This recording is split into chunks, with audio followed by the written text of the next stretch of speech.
Hey everybody, today we're tackling a super important topic. Keeping your Feldspar pulverizer alive and kicking for years. This machine works hard, and if you don't take care of it, it can cost you big time in repairs or early replacement. Let's start with something basic but key. Regular inspections. You don't need to be an engineer. Just check for anything that looks off. Listen for weird noises, watch for vibrations, and spot leaks early.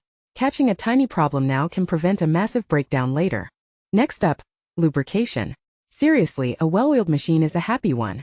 Your pulverizer's bearings need proper grease. Under-lubricate, and you'll get premature wear. Over-lube and you risk overheating. Always check the manufacturer's specs. Using the wrong grease? That's like asking for failure. Now, one trick most pros swear by. Analyze your mill's wear after each run. If your grinding elements wear unevenly, maybe you're putting in too much rock or the material isn't getting fed right. Adjust those feeding rates and distribution.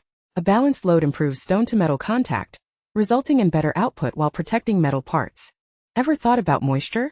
Many Feldspar mines produce damp stone that jams the machine. Installing a dewatering system ahead of the hopper makes a big difference.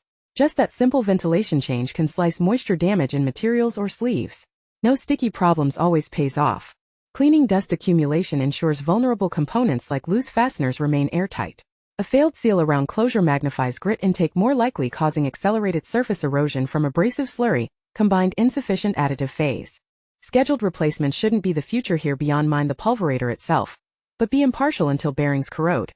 You buy time. These fragile operational successes spread downtime each and blow few to keep buffer rotation flow doesn't disrupt ambient idle drain continuous scheduled service make tight schedules handle rest.